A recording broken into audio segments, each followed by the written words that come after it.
Part II, Chapter I, Section 2, of Crime and Punishment by Fyodor Dostoevsky, translated by Constance Garnett, recording by Expatriate in Bangor, Maine. Part II, Chapter I, Section 2. The lady in mourning had done at last and got up.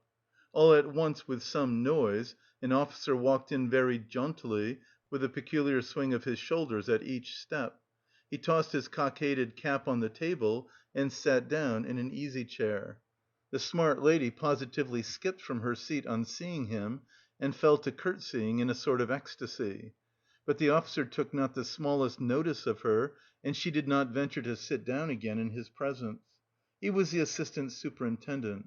He had a reddish moustache that stood out horizontally on each side of his face, and extremely small features, expressive of nothing much except a certain insolence. He looked askance and rather indignantly at Raskolnikov.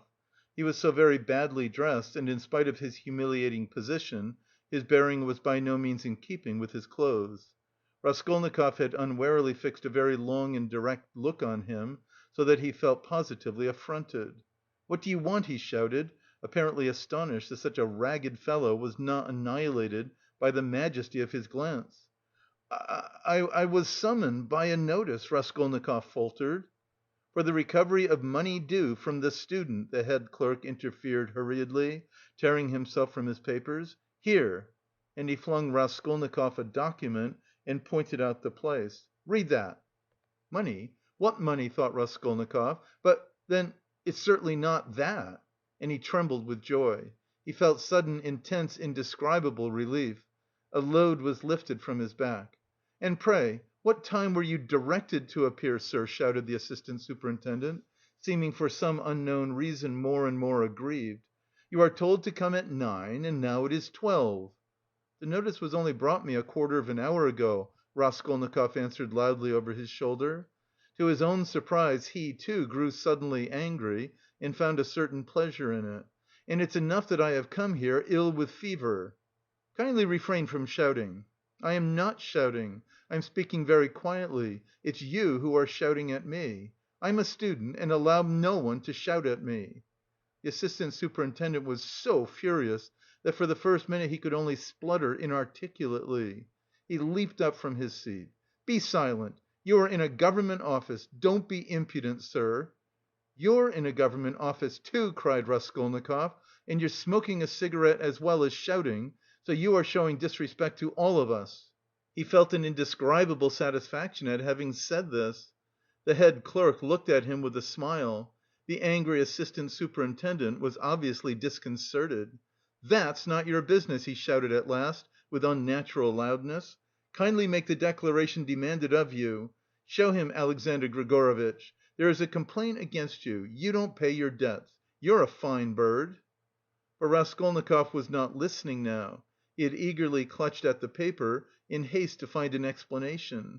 He read it once and a second time and still did not understand. "What is this?" he asked the head clerk. "It is for the recovery of money on an IOU, a writ. You must either pay it with all expenses, costs and so on, or give a written declaration when you can pay it, and at the same time an undertaking not to leave the capital without payment and not to sell or conceal your property. The creditor is at liberty to sell your property and proceed against you according to the law."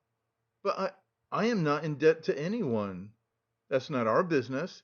Here an IOU for 115 roubles, legally attested and due for payment, has been brought us for recovery, given by you to the widow of the assessor Zarnitsyn 9 months ago, and paid over by the widow Zarnitsyn to one Mr. Tchebarov. We therefore summon you hereupon." "But she is my landlady." "And what if she is your landlady?" The head clerk looked at him with a condescending smile of compassion, and at the same time with a certain triumph, as at a novice under fire for the first time, as though he would say, "Well, how do you feel now?" But what did he care now for an IOU, for a writ of recovery? Was that worth worrying about now? Was it worth attention even? He stood, he read, he listened, he answered, he even asked questions himself, but all mechanically. The triumphant sense of security, of deliverance from overwhelming danger, That was what filled his whole soul that moment without thought for the future, without analysis, without suppositions or surmises, without doubts and without questioning. It was an instant of full, direct, purely instinctive joy. But at that very moment something like a thunderstorm took place in the office. The assistant superintendent, still shaken by Raskolnikov's disrespect, still fuming and obviously anxious to keep up his wounded dignity, pounced on the unfortunate smart lady, who had been gazing at him ever since he came in with an exceedingly silly smile. "You shameful hussy!" he shouted suddenly at the top of his voice. The lady in mourning had left the office. "What was going on at your house last night, eh? A disgrace again! You're a scandal to the whole street! Fighting and drinking again! Do you want the house of correction? Why, I have warned you 10 times over that I would not let you off the 11th, and here you are again, again! You..." The paper fell out of Raskolnikov's hands, and he looked wildly at the smart lady who was so unceremoniously treated. But he soon saw what it meant, and at once began to find positive amusement in the scandal. He listened with pleasure, so that he longed to laugh and laugh. All his nerves were on edge. "Ilya Petrovitch," the head clerk was beginning anxiously, but stopped short, for he knew from experience that the enraged assistant could not be stopped except by force. As for the smart lady, at first she positively trembled before the storm. But, strange to say, the more numerous and violent the terms of abuse became, the more amiable she looked, and the more seductive the smiles she lavished on the terrible assistant. She moved uneasily and curtsied incessantly, waiting impatiently for a chance of putting in her word, and at last she found it. "There was no sort of noise or fighting in my house, Mr. Captain," she pattered all at once, like peas dropping, speaking Russian confidently, though with a strong German accent. "And no sort of scandal, and his honour came drunk, and it's the whole truth I am telling, Mr. Captain, and I am not to blame. Mine is an honourable house, Mr. Captain, an honourable behaviour, Mr. Captain, and I always, always dislike any scandal myself. But he came quite tipsy, and asked for 3 bottles again, and then he lifted up one leg and began playing the pianoforte with one foot, and that is not at all right in an honourable house, and he ganz broke the piano, and it was very bad manners indeed, and I said so. And he took up a bottle and began hitting everyone with it. And then I called the porter, and Karl came, and he took Karl and hit him in the eye. And he hit Henrietta in the eye too, and gave me 5 slaps on the cheek. And it was so ungentlemanly in an honourable house, Mr. Captain, and I screamed.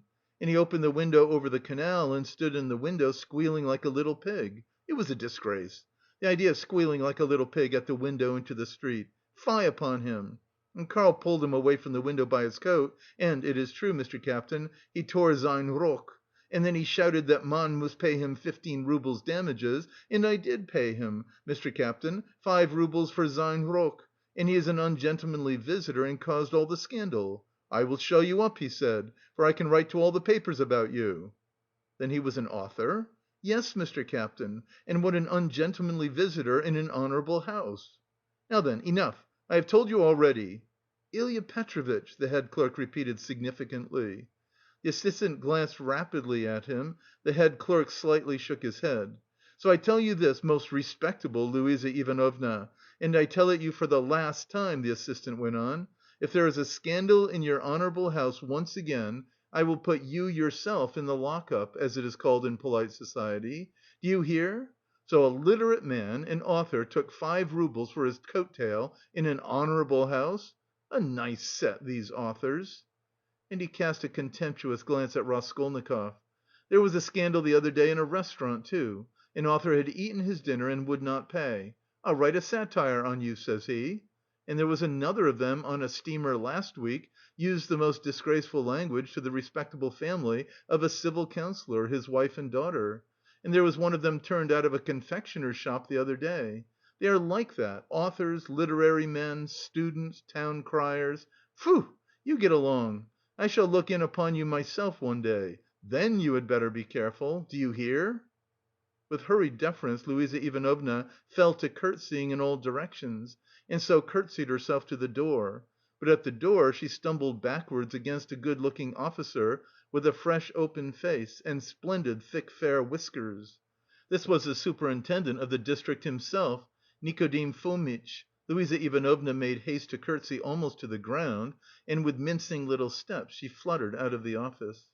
"Again thunder and lightning! A hurricane!" said Nikodim Fomitch to Ilya Petrovitch in a civil and friendly tone. "You are aroused again, you are fuming again. I heard it on the stairs." "Well, what then?" Ilya Petrovitch drawled, with gentlemanly nonchalance, and he walked with some papers to another table with a jaunty swing of his shoulders at each step. "Here, if you will kindly look, an author or a student, has been one at least, does not pay his debts, has given an IOU, won't clear out of his room, and complaints are constantly being lodged against him. And here he has been pleased to make a protest against my smoking in his presence. He behaves like a cad himself, and just look at him, please. Here's the gentleman, and very attractive he is." "Poverty is not a vice, my friend, but we know you go off like powder, you can't bear a slight. I dare say you took offence at something and went too far yourself," continued Nikodim Fomitch, turning affably to Raskolnikov. "But you were wrong there. He is a capital fellow, I assure you, but explosive, explosive. He gets hot, fires up, boils over, and no stopping him. And then it's all over. And at the bottom he's a heart of gold. His nickname in the regiment was the Explosive Lieutenant." "And what a regiment it was, too!" cried Ilya Petrovitch, much gratified at this agreeable banter, though still sulky. Raskolnikov had a sudden desire to say something exceptionally pleasant to them all. "Excuse me, captain," he began easily, suddenly addressing Nikodim Fomitch. "Will you enter into my position? I am ready to ask pardon if I have been ill-mannered. I am a poor student, sick and shattered (shattered was the word he used) by poverty. I am not studying because I cannot keep myself now, but I shall get money. I have a mother and sister in the province of X. They will send it me and I will pay. My landlady is a good-hearted woman, but she is so exasperated at my having lost my lessons and not paying her for the last 4 months, that she does not even send up my dinner, and I don't understand this IOU at all. She is asking me to pay her on this IOU. How am I to pay her? Judge for yourselves." "But that is not our business, you know," the head clerk was observing. "Yes, yes, I perfectly agree with you, but allow me to explain." Raskolnikov put in again, still addressing Nikodim Fomitch, but trying his best to address Ilya Petrovitch also, though the latter persistently appeared to be rummaging among his papers and to be contemptuously oblivious of him. "Allow me to explain that I have been living with her for nearly 3 years, and at first, for why should I not confess it, at the very beginning I promised to marry her daughter. It was a verbal promise, freely given. She was a girl, indeed I liked her, though I was not in love with her, a youthful affair, in fact, that is, I mean to say, that my landlady gave me credit freely in those days, and I led a life of... I was very heedless." "Nobody asks you for these personal details, sir. We've no time to waste," Ilya Petrovitch interposed roughly and with a note of triumph. But Raskolnikov stopped him hotly, though he suddenly found it exceedingly difficult to speak. "But excuse me, excuse me. It is for me to explain how it all happened, in my turn, though I agree with you, it is unnecessary. But a year ago the girl died of typhus. I remained lodging there as before, and when my landlady moved into her present quarters, she said to me, and in a friendly way, that she had complete trust in me, but still, would I not give her an IOU for 115 roubles, all the debt I owed her?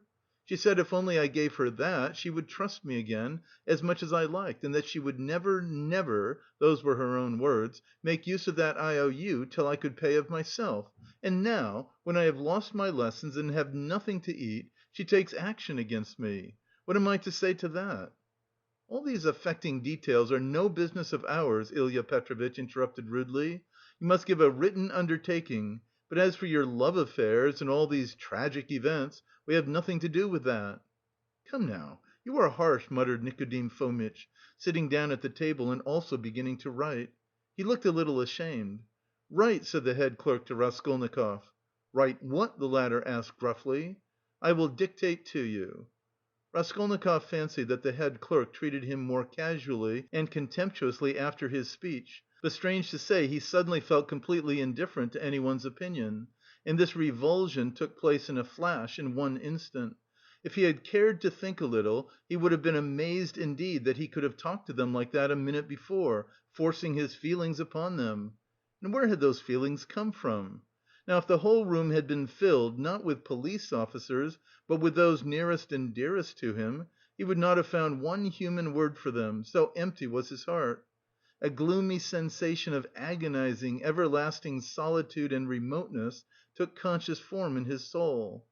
It was not the meanness of his sentimental effusions before Ilya Petrovitch, nor the meanness of the latter's triumph over him that had caused this sudden revulsion in his heart. Oh, what had he to do now with his own baseness, with all these petty vanities, officers, German women, debts, police offices? If he had been sentenced to be burnt at that moment, he would not have stirred, would hardly have heard the sentence to the end. Something was happening to him entirely new, sudden and unknown. It was not that he understood, but he felt clearly with all the intensity of sensation that he could never more appeal to these people in the police office with sentimental effusions like his recent outburst, or with anything whatever, and that if they had been his own brothers and sisters and not police officers, it would have been utterly out of the question to appeal to them in any circumstance of life. He had never experienced such a strange and awful sensation. And what was most agonising, it was more a sensation than a conception or idea, a direct sensation, the most agonising of all the sensations he had known in his life.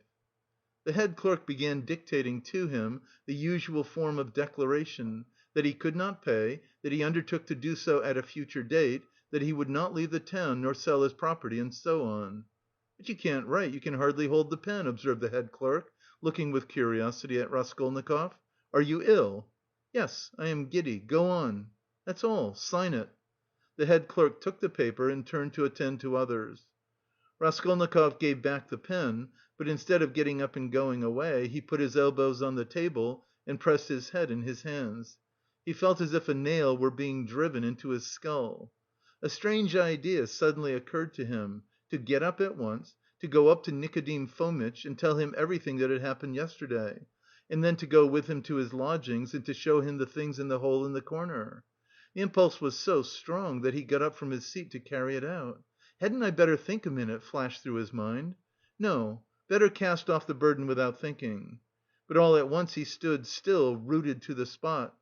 Nikodim Fomitch was talking eagerly with Ilya Petrovitch, and the words reached him. "It's impossible, they'll both be released. To begin with, the whole story contradicts itself. Why should they have called the porter, if it had been their doing? To inform against themselves, or as a blind? No, that would be too cunning. Besides, Pestryakov, the student, was seen at the gate by both the porters, and a woman as he went in. He was walking with 3 friends, who left him only at the gate, and he asked the porters to direct him in the presence of the friends. Now, would he have asked his way if he had been going with such an object? As for Koch, he spent half an hour at the silversmith's below, before he went up to the old woman, and he left him at exactly 7:45. Now just consider." "But excuse me, how do you explain this contradiction?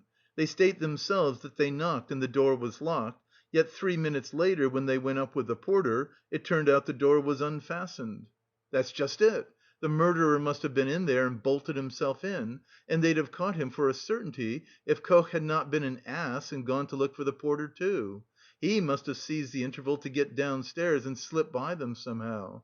Koch keeps crossing himself and saying, 'If I had been there, he would have jumped out and killed me with his axe.' He's going to have a Thanksgiving service. Ha ha!